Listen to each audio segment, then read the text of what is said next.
He needed a job. They made $1.9 billion, making sure you couldn't find one efficiently. Mapping the litigation landscape of online hiring, one company at a time. Hi, my name is Sarah Trumbull. I am the founder and CEO of the Job Applicant Perspective, the first anonymous user reviews for job ads across the U.S. Think of it like Yelp in a world of professionally mandated fine dining with no health department, no FDA, where the restaurants make more money the longer they don't serve the customers any food, which they have been openly describing that they're doing since 2013. Yeah, not cool. So we rather think we're the future of HR tech and running a paradigm shift here, trying to meet people where they are in a variety of ways. This comes out in video and audio format as well as written format once or twice a week. It's a bit of a long one, as the more recent ones are. So I'm just going to get started. This is the first installment in a series that examines the online hiring industry company by company, using their own public record as the source material and the basic market structure as the baseline. The method does not vary. If you haven't read the framing piece, it lives in a previous blog. Selling known failure modes as innovation and online hiring. Taleo is where we start. For this case, we take 3 of our 5 failure modes previously described. Not because it's the worst example, Taleo isn't. We just have to start somewhere. Taleo Corporation filed with the SEC from 2004 through its acquisition by Oracle in 2012, leaving a public record that is clear. That record shows in the company's own language what was built, who it was built for, and what it was worth when a sophisticated buyer decided to pay $1.9 billion for it. No internal documents required, no whistleblower. The receipts were always public. We are going to read them out loud. Caveats. Before we begin, 2 things are worth making explicit. First, I'm not a lawyer. I'm a structural systems theorist moving from first principles of economics and publicly available data. The companies discussed here operate across many different legal and regulatory systems. The goal is not to make legal claims, it is to make the systems visible. I trust legal firms to decide whether my public descriptions of what these systems are versus what they claim to be represent legally actionable choices. I wouldn't write what I do if I wasn't rather confident that several points are actionable.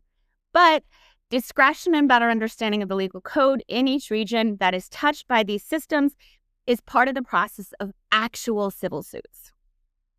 Second, this is an evolving body of work. I'm writing as part of a small, academically minded startup, mapping the gap between how online labor markets function and how they are described. The frame is grounded in observable facts and established economic theory. As evidence accumulates, the analysis sharpens. That is not a weakness of the method. Perfection is a myth. As with all of my work, it is the method. The intent is simple. Increase clarity, and in doing so, increase agency for the people inside these systems, job seekers, municipalities, and anyone else affected by them. Who this is for? Job seekers, the largest group in the system, yet the least represented in its design. I think I calculated in the US, they're well over 95% of the users of HR tech and talent acquisition stuff, and almost none of their side of the market is at all instrumented. They're in so much trouble, the HR tech and staffing and recruiting industry is right out in the open. But I hope job seekers, I make this visible for them so that they can feel empowered to take action themselves. Small businesses, paying for labor signal, receiving noise, and absorbing hiring friction as operational costs. Municipalities, downstream carriers of tax strain and service pressure caused by participation loss. I'm going to say it's social erosion caused by such a breathtaking shredding of a social contract. Legal practitioners and economists. The architecture of harm described here is documented and patterned. The case construction is yours to make. I mean, to put my framing into practice and just keep going. What a real 2-sided market would require. A 2-sided market has 2 sides. That sounds obvious. It isn't. A functioning 2-sided labor market requires, at minimum, that both sides can see what is happening, receive feedback when they act, and access tools that allow them to participate meaningfully. Not identical tools, not identical outcomes, but symmetry in the basic infrastructure of participation. The ability to know where you stand, what happened to your input, and what the system requires of you next. Without that baseline, there is no market. There is a queue with a payment mechanism on one end. Toll road that nobody can get off of. That is the measuring stick. Everything that follows is measured against it. What Taleo marketed. Taleo Corporation described itself in its own SEC filings as a system designed to match people to jobs. The language was consistent across a decade of public documentation. In its 2004 S1, filed at the moment of its initial public offering, Taleo described solutions that would, I quote, more accurately match total labor demands and supply across complex organizations. It promised to help employers, quote, attract and retain top talent, quote, match skills and job requirements, and, quote, increase the quality and speed of hires. The word matching appears throughout. So does the language of mutual benefit. Better outcomes for organization, better placement for workers. By the time of its 2009 secondary offering, Taleo had over 4,100 customers worldwide, including 46 of the Fortune 100. Revenue had grown from $12.5 million in 2001 to $168 million in 2008. The market had validated the claim. In 2012, Oracle acquired Taleo for $1.9 billion. What Oracle bought is documented in the same public record Taleo spent 8 years building. The filings described in precise detail what the system actually delivered, to whom, at what level of care, and with what infrastructure behind it. That's what we're going to look at next. Failure mode 1. Filtering a matching market. Taleo sold matching. The public record shows profit streams derived from filtering. That distinction is not semantic. A matching system optimizes for connection. It succeeds when it finds a fit, like a kidney donor exchange. Its goal is to maximize the utility of the pair. A filtering system optimizes for exclusion. It succeeds by reducing volume. Its value proposition is not, I found the right person, but rather, I successfully got rid of the wrong ones. The architecture of asymmetry. The tell is found in Taleo's own metrics. In a decade of SEC filings, Taleo did not track match quality or long-term retention. They tracked throughput, time to filter, candidate pool reduction, and volume processed. When a company brags about delivering the top 5% of candidates, they aren't making a matching claim, they're making a cutting claim. The system was architected to ensure 95% of participants failed to reach their goal. This design created a profound information asymmetry. Taleo's 2004 S1 filing outlines a world-class support infrastructure for employers, 24/7 multilingual support and dedicated account managers. For the job seeker, the filing mentions only an intuitive interface. I quote, there was no feedback loop, no status visibility, and no escalation path for the candidate. This wasn't an oversight, it was the architecture. The Nash equilibrium of noise. Because job seekers received no signal, unable to distinguish between a rejection, a technical glitch, or a simple non-review, they behaved as rational actors under conditions of missing information. They increased their volume. They applied to more roles to hedge against the silence. Perhaps think of it like never knowing if the credit card machine accepted your credit card, but needing to still have access to the milk and bread on the other side. ATS systems are the credit card machine of online hiring, except you never know if it works. This triggered a destructive feedback loop. Job seekers applied to more roles due to the lack of feedback. Employers, overwhelmed by the surge in volume, purchased more aggressive filters. The filters produce more silence for the candidates. The cycle repeats, increasing the noise without ever improving the match quality. This is a classic Nash non-converging equilibrium. Every participant is making the correct logical choice based on the information they have. Yet the aggregate result is a disaster that serves no one. This is not a new thing. Taleo did not solve a market failure.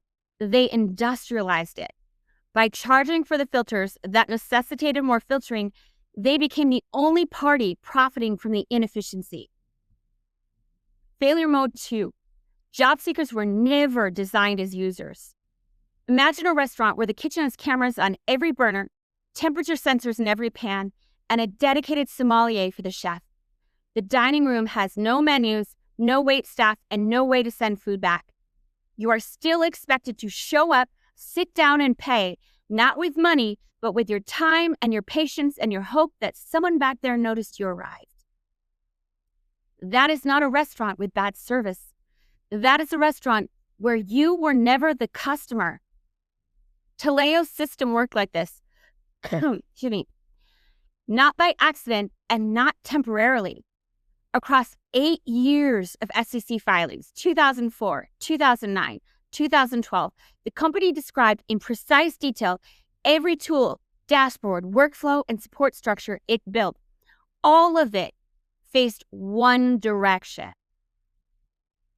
The employer side had 24/7 multilingual support. As described in the 2004 S1, they had dedicated account managers, configurable workflows, and reporting dashboards. The job seeker side had, in Taleo's own language, in the same 2004 S1 filing, an intuitive interface. No feedback loop, no application status visibility, no escalation path.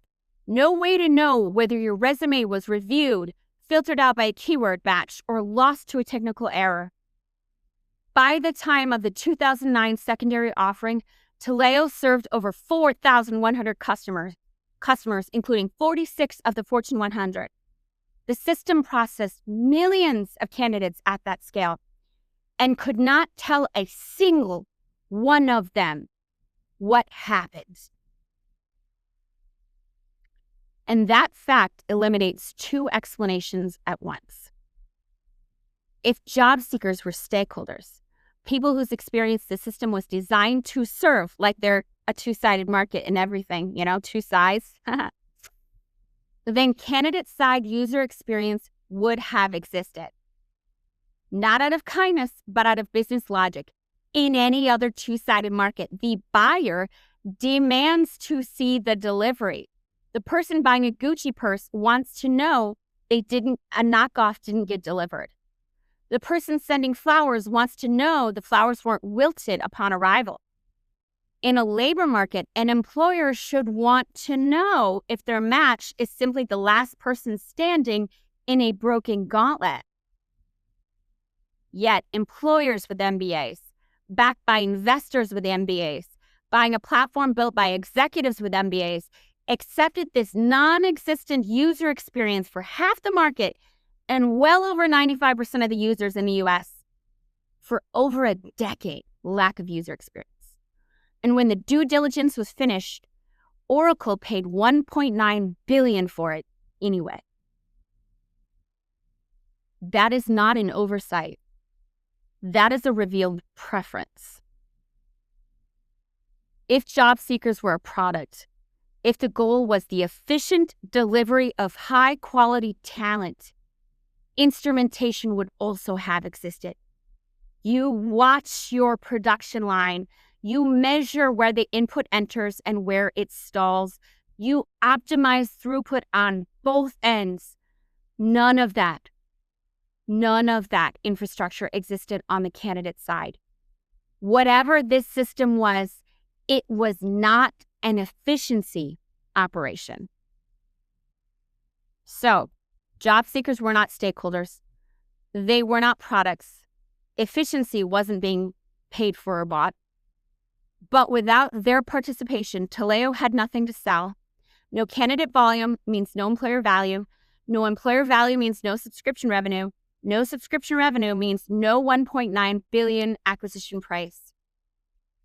Their time and attention was the unpaid necessity for everyone else's transaction. The entire financial architecture of the company depended on a population that the product was not designed to serve, was not built to inform, and was not structured to retain. They showed up because they had to. The system worked because they had nowhere else to go.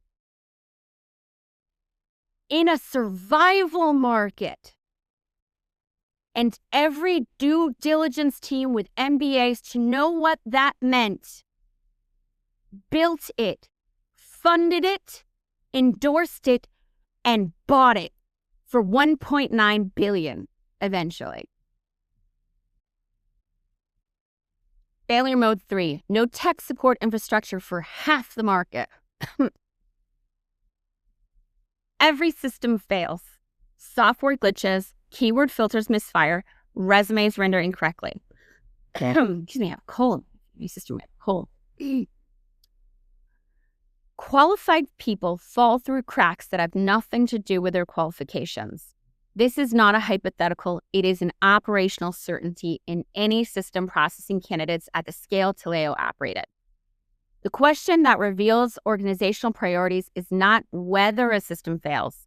It is whose failures get caught. Failure mode 2 described the support architecture Taleo built for employers.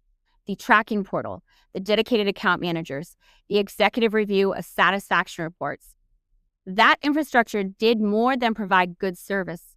It created a failure detection system. If something broke on the employer side, the architecture could see it, name it, assign it, and track it to resolution. On the candidate side, none of that existed. And that absence produces a specific, measurable consequence. The system could not distinguish between working correctly and failing. A qualified candidate filtered out by a keyword mismatch looked identical from every measurement point the architecture provided to an unqualified candidate filtered out by design.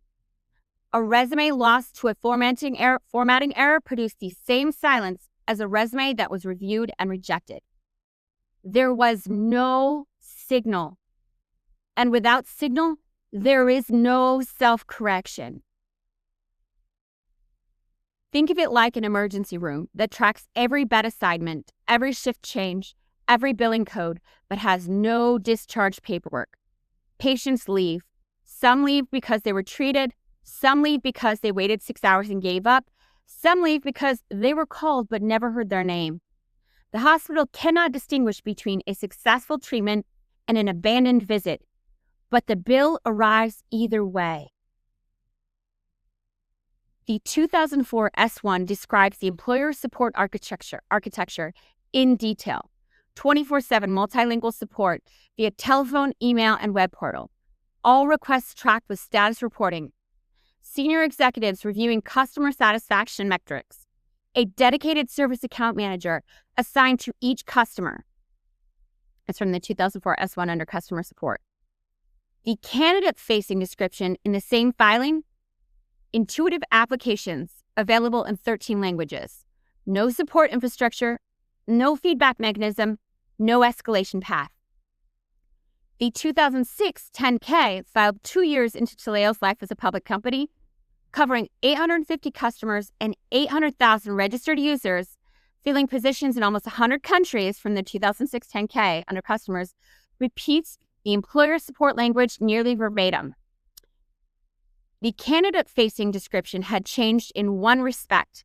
Languages supported had grown from 13 to 21. Nothing else.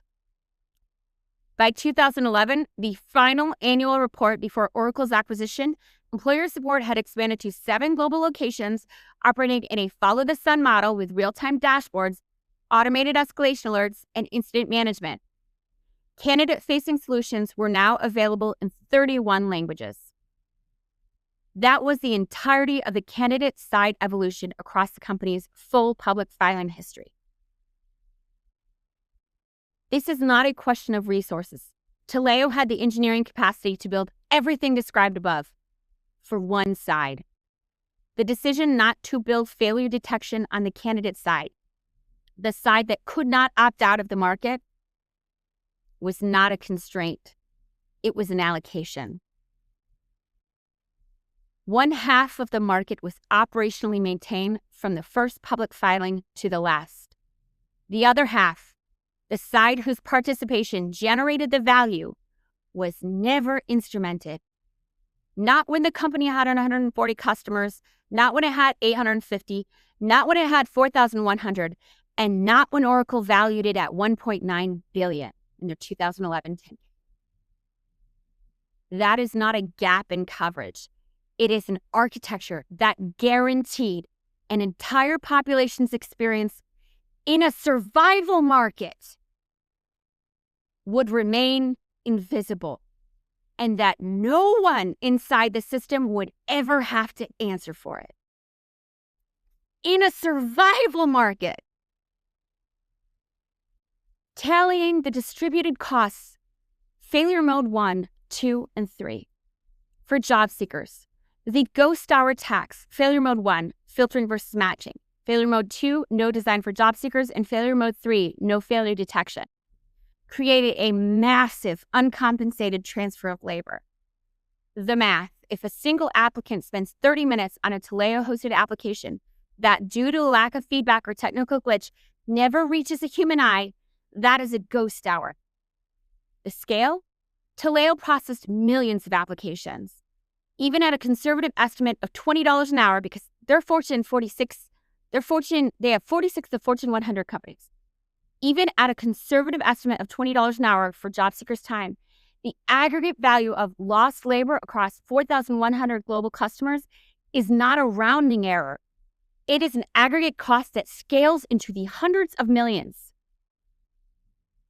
The small business tax, paying for market pollution.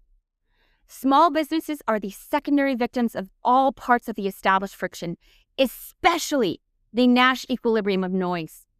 Even if a Main Street shop in Des Moines, Iowa, never spent a dime on Taleo, they paid for its existence through market degradation. First, the volume trap.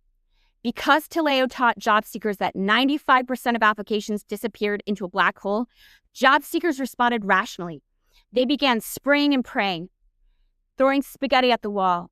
This noise does not stay inside Taleo's ecosystem, especially when the vast majority of job boards are white labels so job seekers can't tell what they're looking at. It spills over into the inbox of the local hardware store or the boutique accounting firm. Second, the increased search friction.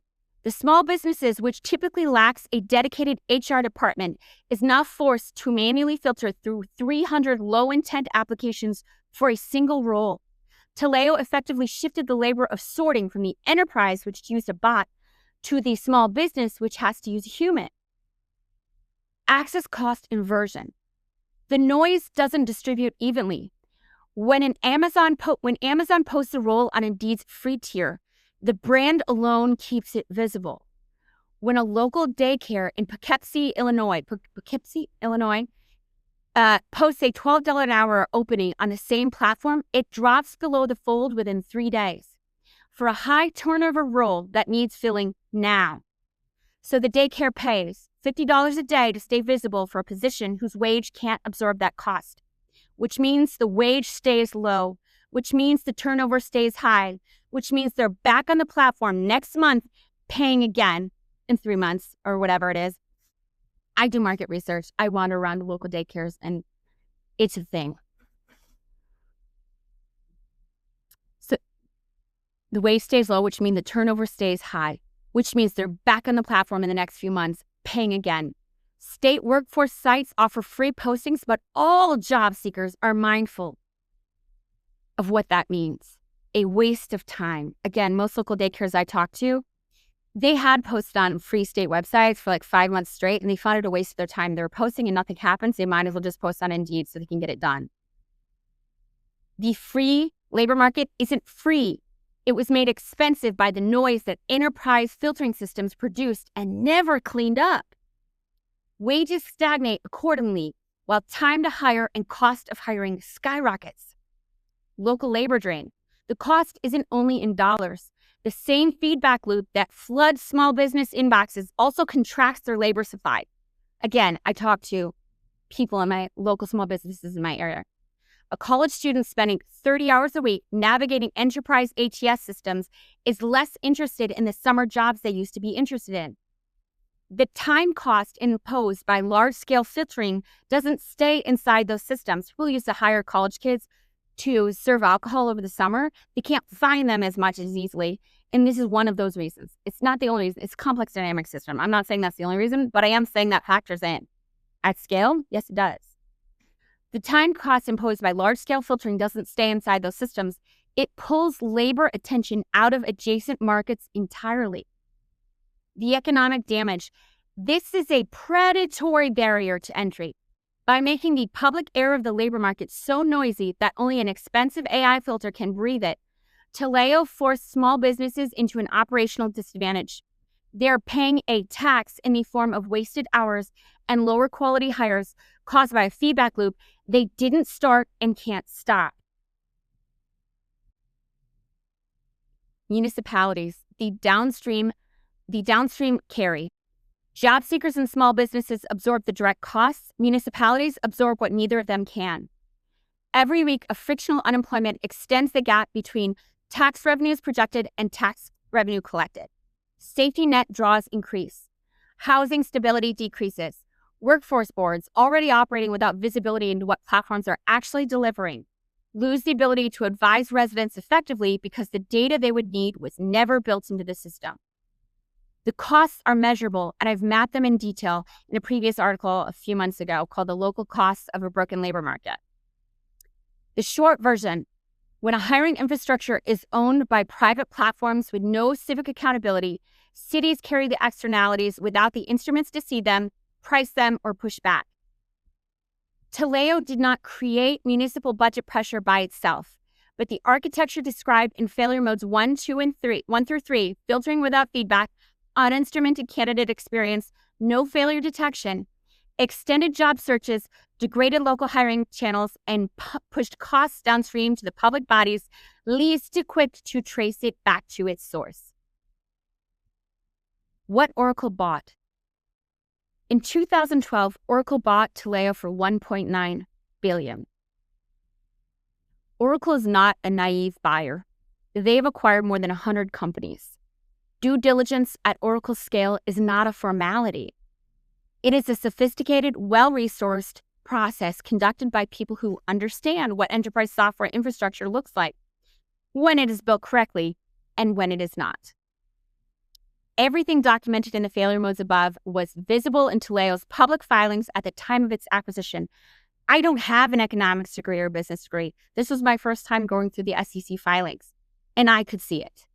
I would think that people who are trained in this could have seen it too. Oracle's purchase price was not a mistake.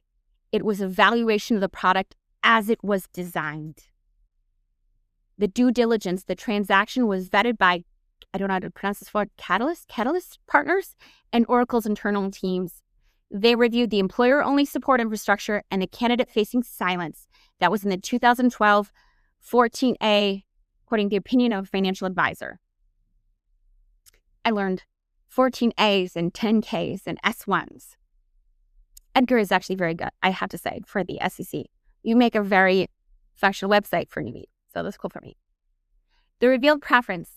The board's recommendation to shareholders in the financial valuation metrics, discounted cash flow, revenue multiples, focused entirely on employer throughput. The job seeker did not appear in the equation because they had never appeared in the product. It was under their board recommendation in the 2012 14A. Architectural endorsement. This requires no interpretation. Oracle did not inherit a flawed system. They purchased a documented architecture with full visibility into structural asymmetries. By pricing Taleo at $1.9 billion, Oracle did more than buy a revenue stream. They ratified the design. The harm documented in this analysis persisted through every layer of institutional review. This is not an allegation. It is a description of what the public record shows a sophisticated buyer chose to purchase. Oracle paid $1.9 billion for that. Check the research. The failure modes described in this analysis are not novel observations. They are the kind of foundational work that basic due diligence for a coordination market would reference. I make all my data as falsifiable as possible because I am very well aware that I'm saying something that needs to be spot checked. George Akerlof, 1970, The Market for Lemons. It's pretty much classic. Information asymmetry causes market degradation when one side cannot evaluate quality low quality signals. When one side cannot evaluate quality, lower quality signals displays higher quality ones. Akerlof described it. It was very good. John Nash, Non-Cooperative Games. That was from 1951, I believe. I have a citation here. Rational actors operating independently under incomplete information can produce collectively suboptimal outcomes. Yes. Equilibrium does not guarantee efficiency. Richer and Giroux, platform competition in two-sided markets. That was a classic too as well. Two-sided platforms mediate between distinct user groups with structural asymmetric incentives. Platform design determines how value and obligation distribute across sides. System design and user infrastructure. There's a guy named Nielsen on usability engineering.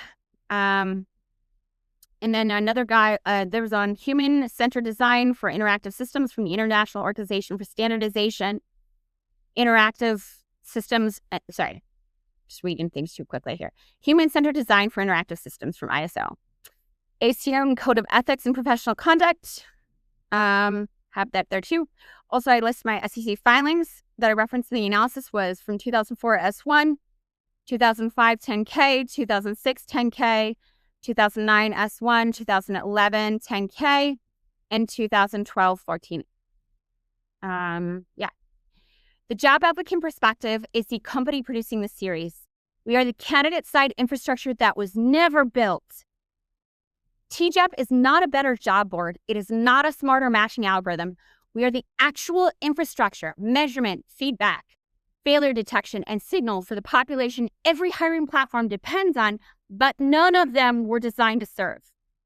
It starts with something simple, a crowdsourced anonymous library for job ads for job seekers to avoid. Save time job searching. Addressing the biggest pain point, lemon ads and identity theft. Jay Jones has taken down 30,000 fake ads on LinkedIn alone.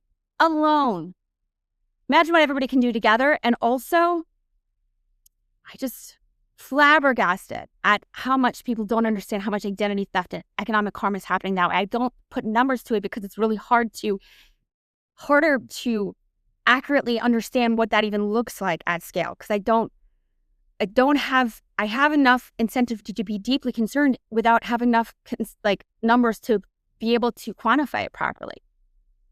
Because only one person is a data point and it's indicative, but you need more to really surface it. Anyway, regardless, lemon ads and identity theft. Think of it as the first instrument placed on the market that has been running uninstrumented for 20 years. Yeah, a survival market has been running uninstrumented for 20 years. Yeah, it's not okay. Civic instability, anyone? Wild. Can you imagine? It's like the opposite of the FDA and the health department. Usually in survival marketplaces, we put infrastructure to protect Americans. In the job market, we put instrumentation to profit from delaying Americans' access to survival at scale. And it's not only in the US, it's everywhere. We profit from it, stochastically delaying their access to survival resources. If that's not indicative of society absolutely upside down. Usually in society, when we're in a survival situation, we band together. In this case, when we're in a survival situation, you need to be isolated alone, lest you lose access to survival even further. And you can't complain unless you lose access to survival. Squid Games. We're gaming the American population at scale. It's actually sociologically just alarming. It's not okay. We need to not do that anymore, you know?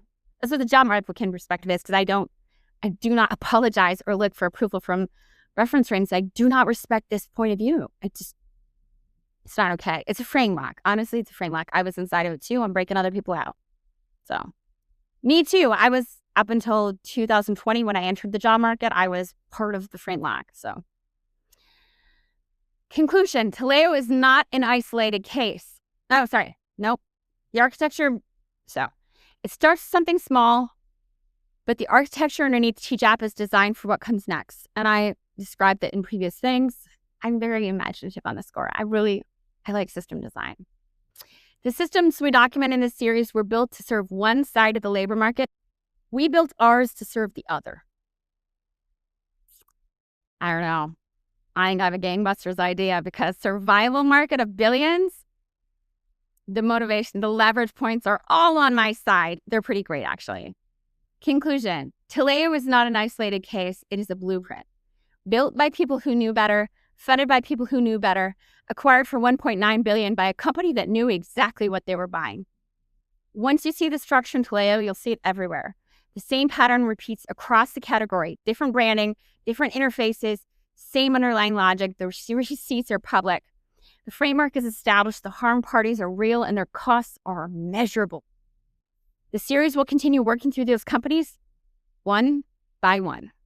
We will use the same framework, the public record as the source material, and basic market structure as the baseline. Plug and play, drag and drop. If there's a company you want to add it to the list, send it. The set list is long, but we take requests. Yeah, so that's it. It's been a long one, so I'll let you go pretty soon. But, we're paradigm shifting it up. Get excited, I'm going to be like, I like Shanzu. I like jujitsu, economic jujitsu, Use some things, weight against, to move it in your favor. I'm architecting a paradigm shift here. It takes effort. It's a thing. Anyway, stay sane out there. Be kind to one another. The internet turned the world into a snowstorm. I think the real thing to realize is you got to listen to the drivers on the road. That's the way. So, stay sane. World needs more sane people. Cheers.